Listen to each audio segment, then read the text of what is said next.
नमस्कार दोस्तों, हमारे YouTube चैनल में आपका स्वागत है। आज हम विद्युत धारा के बारे में पढ़ेंगे। तो इससे रिलेटेड सभी टॉपिक जैसे विद्युत धारा के प्रकार, प्रत्यावर्ती धारा, दिष्ट धारा, आवृत्ति, positive half cycle, negative half cycle, आवर्तकाल, पीक वैल्यू, आरएमएस वैल्यू, इन सभी टॉपिक्स पर चर्चा करेंगे तथा इसके बारे में गहन अध्ययन करेंगे। तो चलिए दोस्तों स्टार्ट करते हैं अपना पहला टॉपिक विद्युत धारा। विद्युत धारा आवेश प्रवाह की दर को विद्युत धारा कहते हैं। अर्थात किसी चालक के किसी बिंदु से एक सेकंड में जितने सारे इलेक्ट्रॉन गुजरते हैं उसे विद्युत धारा कहते हैं। जैसे देखते थे दोस्तों, ये अपना चालक हुआ, चालक में जितने सारे इलेक्ट्रॉन किसी एक बिंदु ध्यान रखिए दोस्तों, एक बिंदु से जितने सारे इलेक्ट्रॉन एक निश्चित समय अंतराल में गुजरते हैं उसे विद्युत धारा कहते हैं। हम विद्युत धारा जो करंट होती है उसे आई से प्रदर्शित करते हैं तथा इसका एक यूनिट एसआई यूनिट क्या होता है, एम्पियर होती है। तथा इसका स्पीड जो होता है लाइट के समान, इसका स्पीड होता है लाइट के समान, ये है ऐसे 3 × 10⁸ इसका स्पीड होता है लाइट की स्पीड के समान होती है, 3 × 10⁸ मीटर्स पर सेकेंड होती है। तथा विद्युत धारा का जो फ्लो होता है, इलेक्ट्रिक करंट का फ्लो जो अपने कंडक्टर में होता है, इलेक्ट्रिक करंट है जो अपने करंट होता है, इलेक्ट्रिक करंट का फ्लो होता है हमेशा पॉजिटिव से निगेटिव की तरफ होता है तथा इसमें जो इलेक्ट्रॉन होते हैं निगेटिव से पॉजिटिव की तरफ जाते हैं। ठीक, तथा हम पता है कि विद्युत धारा का जो सूत्र होता है आवेश बटे समय अंतराल आता है।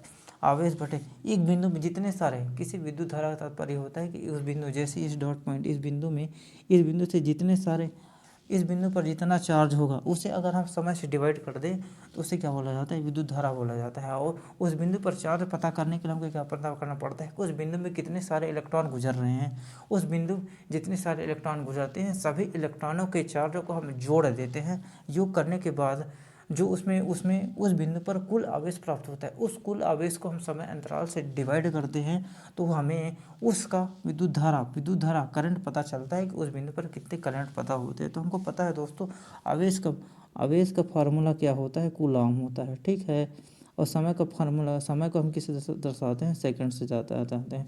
तो हम समय को किसे दर्शाते हैं, सेकंड से दर्शाते हैं। तो इससे हमको ये पता चला दोस्तों कि आवेश जो आवेश होता है, आवेश का विद्युत धारा का दूसरा यूनिट कूलाम पर सेकंड अपने को पता चला। पहला यूनिट हमने ये बताया था, एम्पियर बताया, दूसरा यूनिट हमने कूलाम पर सेकंड पता चला इस फार्मूले से। क्योंकि आवेश का पता होता है हमको, कूलाम होती है तथा समय का सेकंड होता है तो कूलाम पर सेकंड होता है। तो एक तीसरा यूनिट होती है विद्युत इलेक्ट्रॉन पर सेकंड। हमको पता है दोस्तों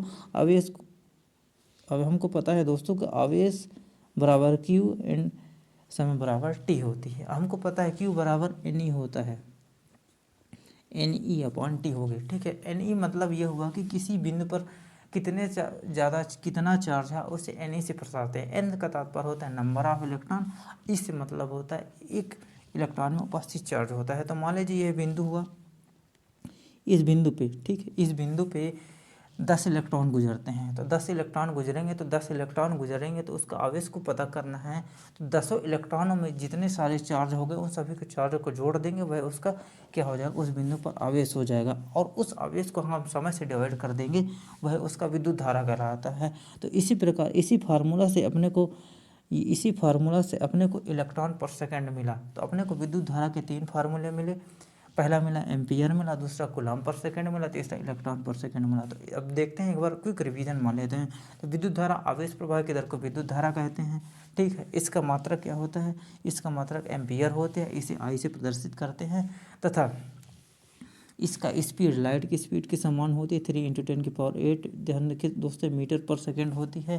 लाइट के समान इसकी स्पीड 3 × 8 मीटर पर सेकंड होती है। इसका जो विद्युत धारा का जो प्रभाव होता है धन से ऋण की ओर होता है और इलेक्ट्रॉन का प्रभाव ऋण से धन की ओर होता है। चलिए दोस्तों, हम विद्युत धारा के प्रकार के बारे में देखते हैं कि विद्युत धारा कितने प्रकार के होते हैं। तो विद्युत धारा मुख्यतः 2 प्रकार के होते हैं, एक प्रत्यावर्ती धारा जिसे इंग्लिश में AC करंट बोलते हैं, दूसरा होता है दिष्ट धारा होती है। ठीक है, प्रत्यावर्ती धारा, दिष्ट धारा 2 प्रकार की धाराएँ होती हैं। ठीक है, तो प्रत्यावर्ती धारा वह धारा जिसका मान एवं प्रवाह की दिशा एक निश्चित दर पर परिवर्तित होती रहती है, प्रत्यावर्ती धारा कहलाती है। जैसे देखते हैं अपना AC करंट होता है, AC करंट अपना जो होता है एक 0 से स्टार्ट होकर अधिकतम मान तक जाता है। ठीक है, अधिकतम मान के बाद फिर मिनिमम मान तक आता है। अर्थात इसका मान हम यहाँ पे देख रहे हैं दोस्तों कि इसका मान लगातार परिवर्तित हो रहा है, एक फिक्स वोल्टेज या करंट नहीं है, ठीक है, इसका फिक्स वोल्टेज नहीं है, इसका मान हमेशा समय के साथ, ये टाइम ग्राफ है, समय के साथ परिवर्तित हो रहा है। इसका देख रहे हैं दोस्तों, ये पॉजिटिव है, ये निगेटिव है। पहले फर्स्ट साइकिल में पॉजिटिव था, दूसरे साइकिल में निगेटिव हो गया। अर्थात देख रहे हैं कि वह धारा जिसका मान समय के साथ, ये देख रहे हैं समय के साथ परिवर्तित हो रहा है तथा इसकी दिशा भी परिवर्तित हो रहा है, ऐसी धारा को प्रत्यावर्ती धारा या अल्टरनेट करंट कहते हैं। प्रत्यावर्ती धारा कई प्रकार के होते हैं। ऐसी धारा जिसका मान, चाहे धारा किसी प्रकार का जिसका मान समय के साथ परिवर्तित होते रहे तथा उसका दिशा भी चेंज होती रहे, तो ऐसे धारा को हम प्रत्यावर्ती धारा बोलते हैं। प्रत्यावर्ती धारा में कई वेव्स आ जाते हैं, इस प्रकार के वेव काफ़ी, ये जो दिखा, ये साइन वेव है, ये स्क्वायर वेव है, ये एक सॉटूथ वेव है।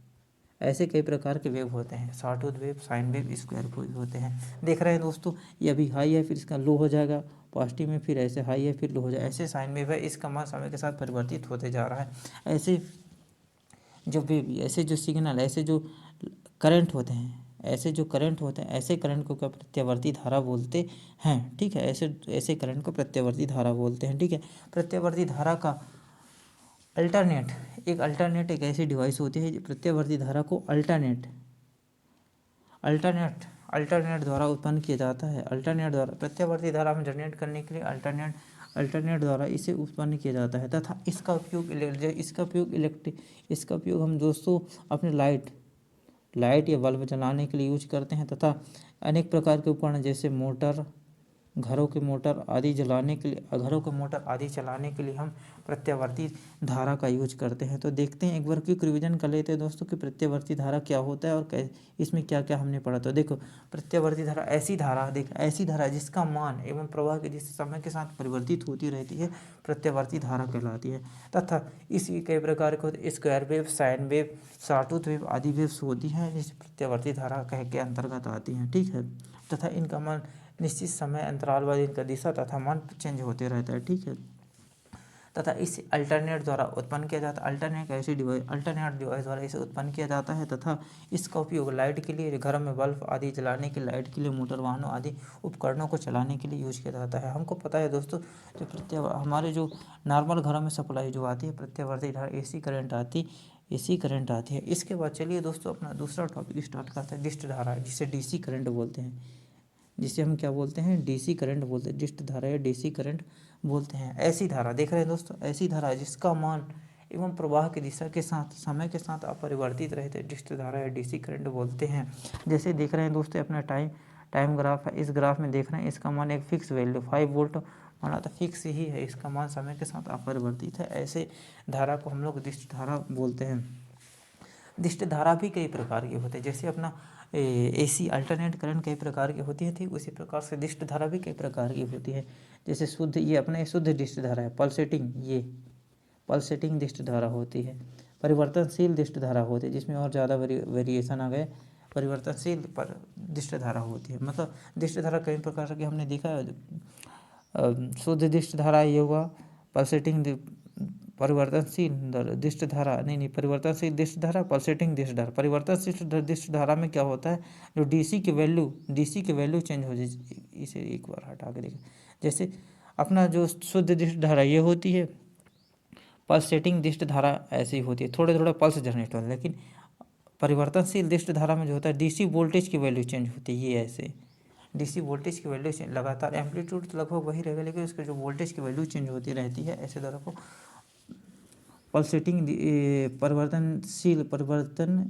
डिस्ट धारा बोला जाता है। परंतु इन सभी में इनके प्रवाह की दिशा एक होती है। इसे सेल बैटरी, जो अपना डीसी होता है, डीसी वोल्टेज अपने को प्राप्त करना है तो सेल आदि बैटरी के द्वारा हम इसे उत्पन्न किया जाता है, सेल बैटरी। इसका उपयोग इलेक्ट्रोलाइटिंग, अपनी इलेक्ट्रोलाइटिंग मतलब इसका उपयोग हम विद्युत लेपन में करते हैं। विद्युत लेपन से तात्पर्य एक ऐसा प्रोसेस होता है जिसमें एक दो धातु को रखा जाता है, जिसमें इस धातु का इसमें एक परत चढ़ाया जाता है। इसमें एक परत चढ़ाने के लिए एक पावर सप्लाई देते हैं, एक धारा प्रवाहित करते हैं, वो डिस्ट धारा, डीसी करंट के द्वारा ही हम किसी धातु में अन्य धातु को परत चढ़ा सकते हैं। ऐसे में हमें डिस्ट धारा की ज़रूरत होती है। जैसे आर्क वेल्डिंग में भी, विभिन्न उपकरणों के आर्क वेल्डिंग में भी किया जाता है तथा इसके साथ इलेक्ट्रॉनिक उपकरण जैसे मोबाइल में जो अपना बैटरी होती है, DC power supply, DC supply हमको देती है। अपने मोबाइल डीसी से डीसी करंट से चलते हैं। तो एक बार डीसी डिस्ट धारा का क्विक रिवीजन कर लेते हैं कि ऐसे धारा, जैसे ये धारा हुई, ऐसे धारा जिसका मान समय के साथ अपरिवर्तित रहता है, ऐसी धारा को क्या बोला जाता है? डिस्ट धारा या डीसी करंट बोला जाता है। ठीक है, डिस्ट धारा 3 टाइप से होती है। पल्सेटिंग, ये पल्सेटिंग हो गई। ठीक है, परिवर्तनशील डिस्ट धारा जिसमें डीसी का वोल्टेज चेंज होता है, परिवर्तनशील डिस्ट धारा बोला जाता है। तथा डिस्ट धारा जो होती है, ये डिस्ट धारा को हम सेल बैटरी के द्वारा सेल बैटरी में से हम डिस्ट धारा जनरेट कर सकते हैं, उत्पन्न की जाती हैं। तथा इसका उपयोग इलेक्ट्रॉनिक्स उपकरणों में किया जाता है, विद्युत लेपन में किया जाता है। तथा इसके साथ साथ इलेक्ट्रॉनिक्स उपकरणों में विद्युत लेपन में किया जाता है, आर्क वेल्डिंग आदि में उपयोग किया जाता है। अब डिस्ट धारा के बाद चलिए दोस्तों हम विद्युत धारा से रिलेटेड एक अन्य टॉपिक आवृत्ति पर चर्चा करते हैं। क्या होती है आवृत्ति? तो चलिए दोस्तों स्टार्ट करते हैं। प्रत्यावर्ती धारा वोल्टेज। प्रत्यावर्ती धारा वोल्टेज वह धारा जिसका मान समय के साथ परिवर्तित होते रहता है। अभी पीछे स्टार्ट में हमने पढ़ चुका। ठीक है, तो प्रत्यावर्ती धारा जिसके समय के साथ परिवर्तित होता रहता है, प्रत्यावर्ती धारा वोल्टेज। ठीक है, तो प्रत्यावर्ती धारा या वोल्टेज में, प्रत्यावर्ती धारा या वोल्टेज में 1 सेकंड में पूरे किए गए चक्रों की संख्या को ही उसकी आवृत्ति कहते हैं। अर्थात कहने का मीन्स जैसे ही अपने प्रत्यावर्ती धारा जिसका मान समय के साथ परिवर्तित हो रहा है। ठीक है, तो समय के साथ तो परिवर्तित हो रहा है, लेकिन देख रहे हैं कि निश्चित समय है, एक निश्चित समय के बाद फिर वही बिहेवियर उसी प्रकार से वर्क कर रहा है। जैसे देख रहे हैं दोस्तों कि ये जो प्रत्यावर्ती धारा में मान उसका पहले में 0 से स्टार्ट अधिकतम मान तक जाता है पॉजिटिव में, फिर इसके बाद 0 से अधिकतम तक जाता है निगेटिव में, फिर इसके बाद फिर से वही प्रोसेस चालू हो जाता है कि 0 से अधिकतम जाती है पॉजिटिव में, फिर 0 से अधिकतम तक जाती है निगेटिव में। मतलब यह प्रोसेस एक साइकिल, ये प्रोसेस एक साइकिल कहलाती है। फिर जहाँ से रिपीटेशन चालू होगा, ये देखिए ये फर्स्ट साइकिल, ये सेकंड साइकिल, ये अपना सेकंड साइकिल। यहाँ से देख रहे हैं कि 0 से अधिकतम तक है पॉजिटिव, फिर 0 से अधिकतम तक है नेगेटिव, फिर अधिकतम से न्यूनतम तक है निगेटिव। मतलब ये जितने सारे साइकिल 1 सेकंड में बनाती है वह उसकी आवृत्ति कहलाती है। आवृत्ति मतलब 1 सेकंड में जितने सारे चक्कर, हिंदी में कहना जाए तो जितने सारे चक्कर, ये चक्कर जितने, हिंदी में कहते हैं जितने सारे ये चक्कर बनाती है 1 सेकंड में, उसकी आवृत्ति कहलाती है। अगर 1 सेकंड में 50, अगर ये 1 सेकंड में जैसे ऐसे चक्कर, ये ऐसे रिपीटेशन, ऐसे परिवर्तन, 1 सेकंड में अगर ऐसे चक्कर, 1 सेकंड में अगर ऐसे चक्कर 50 चक्कर काटती है, 50 चक्कर बनाती है, तो इस ऐसे 1 सेकंड में अगर वो 50 चक्कर बनाती है तो इसका आवृत्ति 50 हर्ट्ज होगी। ठीक, इसकी आवृत्ति कितनी होगी? 50। 1 सेकंड में अगर 50 चक्कर काटते तो इसकी आवृत्ति कितनी होगी? 50 हर्ट्ज होगी। अर्थात हर्ट्ज तथा यहाँ पे जो अपना आवृत्ति होती है, आवृत्ति को हम F से प्रदर्शित करते हैं तथा इसका मात्रक हर्ट्ज होता है। ठीक है, अब देखिए दोस्तों एक बार क्विक रिवीजन मान लेते हैं। आवृत्ति क्या होती है कि 1 सेकंड में जितने सारे चक्कर बनाती है या जितने सारे साइकिल बनाती है उसे आवृत्ति कहते हैं। ठीक है, अगर 1 सेकंड में 50 चक्कर बनाती है तो उसकी आवृत्ति 50 होगी तथा आवृत्ति का मतलब हर्ट्ज होता है तथा इसे F से प्रदर्शित करते हैं। चलिए दोस्तों आवृत्ति के बाद अब आवृत्ति में देख लेते हैं अपना AC साइकिल में देखते हैं कि पॉजिटिव साइकिल या धनात्मक चक्र क्या होता है और ऋणात्मक चक्र क्या होता है।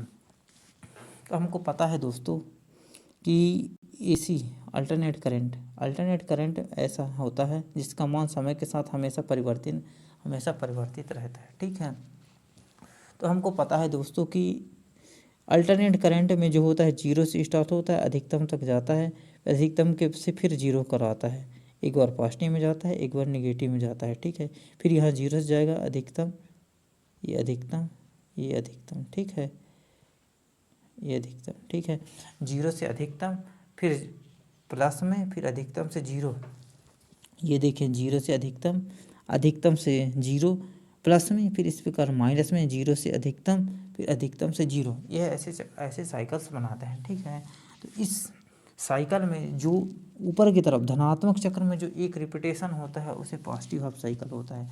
अर्थात प्रत्येक प्रत्यावर्ती धारा में 0 से प्रारंभ होकर, ये देखें ये 0 से प्रारंभ होकर अधिकतम तक जाना, फिर अधिकतम से लेके 0 तक आना, 0 से अधिकतम तक 0 जाना, पॉजिटिव में धनात्मक 0 से अधिकतम तक जाना, अधिकतम से 0 तक आना, ये इसके धनात्मक साइकिल कहलाते हैं। इस प्रकार से निगेटिव में, निगेटिव हाफ साइकिल में अर्थात फिर वही जीरो से ऋणात्मक में अधिकतम तक जाना, अधिकतम से जीरो तक जाना, जीरो से अधिकतम तक जाना और अधिकतम से जीरो तक जाना, ये निगेटिव साइकिल ऋणात्मक अर्धचक्र कहलाती है। क्योंकि अर्धचक्र दोस्तों इसलिए बोलते हैं, पूरा चक्र ये होता है, इसमें केवल ये चक्र बस ले रहे हैं, इसलिए हम इसको बोलते हैं अर्धचक्र बोलते हैं। तो इसके ये चक्र को धनात्मक अर्धचक्र, इस चक्र को ऋणात्मक अर्धचक्र बोलते हैं। इस चक्र को धनात्मक अर्धचक्र और इस चक्र को ऋणात्मक अर्धचक्र बोलते हैं। ठीक, अर्थात जैसे एसी सिग्नल होगा, इस एसी सिग्नल में जीरो से लेकर अधिकतम तक, अधिकतम से लेकर जीरो तक धन में जाना, तो इसे बोलेंगे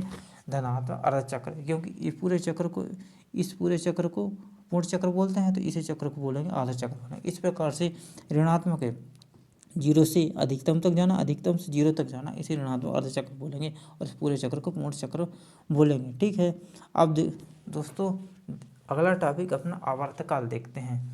आवर्तकाल क्या होता है? अपने विद्युत धारा में आवर्तकाल क्या होता है? तो आवर्तकाल क्या होता है अपने को पता है दोस्तों कि अल्टरनेट करंट, अपने को पता है दोस्तों कि अल्टरनेट करंट या एसी में, ठीक है, ये एसी सिग्नल हो गए, एसी की वेवफॉर्म हमेशा ऐसे होती है क्योंकि इसका मान समय के साथ परिवर्तित होते रहते हैं, प्रवाह की दिशा दोनों परिवर्तित होती रहती है।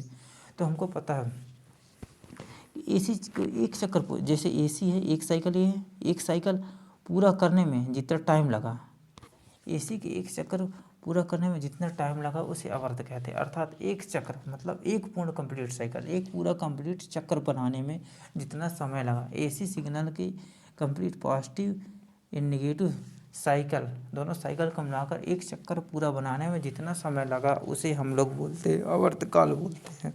आवर्तकाल हमेशा फ्रीक्वेंसी का विपरीत होता है, फ्रीक्वेंसी का विपरीत होता है। अर्थात हम कह सकते हैं कि आवर्तकाल का विपरीत फ्रीक्वेंसी एंड फ्रीक्वेंसी का विपरीत आवर्तकाल होगा। अर्थात एसी को एक चक्कर में पूरा करने में जितना समय लगता है उसे हमको पता है दोस्तों कि उसे हम क्या बोलते हैं, एसी को जितना एसी सिग्नल होती है उसे एक चक्कर बनाने में जितना समय लगता है उसे आवर्तकाल बोलते हैं।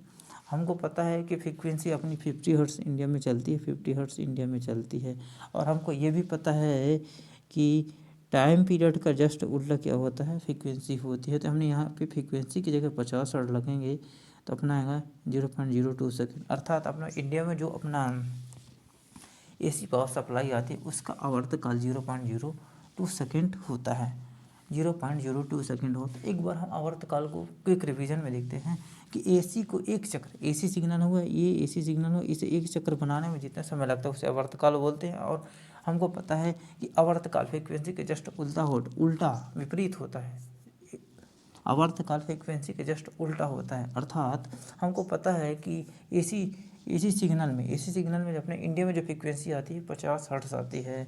तो इसी से इंडिया में जो एसी अल्टरनेट करंट आती है उसका आवर्तकाल 0.02 सेकेंड होगा। अब चलिए दोस्तों अपना दूसरा टॉपिक देखते हैं, पीक वैल्यू क्या होती है। पीक वैल्यू क्या है, जैसे प्रत्यावर्ती धारा होती है, इस प्रत्यावर्ती धारा में एक साइकिल बनाने में जो अधिकतम वैल्यू होती है, जैसे पॉजिटिव और निगेटिव दोनों में, पॉजिटिव में यानी निगेटिव में, ठीक है, पॉजिटिव और निगेटिव में जो अधिकतम वैल्यू होती है उसे ही पीक वैल्यू, अर्थात प्रत्यावर्ती धारा जब अपना एक पूर्ण चक्र पूरा कर लेती है, इस पूर्ण चक्र में जो धारा है वोल्ट का अधिकतम मान प्राप्त होता है उसे हम लोग ये पीक वैल्यू बोलते हैं। ये है ये दोस्तों अधिकतम मान। पॉजिटिव साइकिल और निगेटिव साइकिल, पॉजिटिव हाफ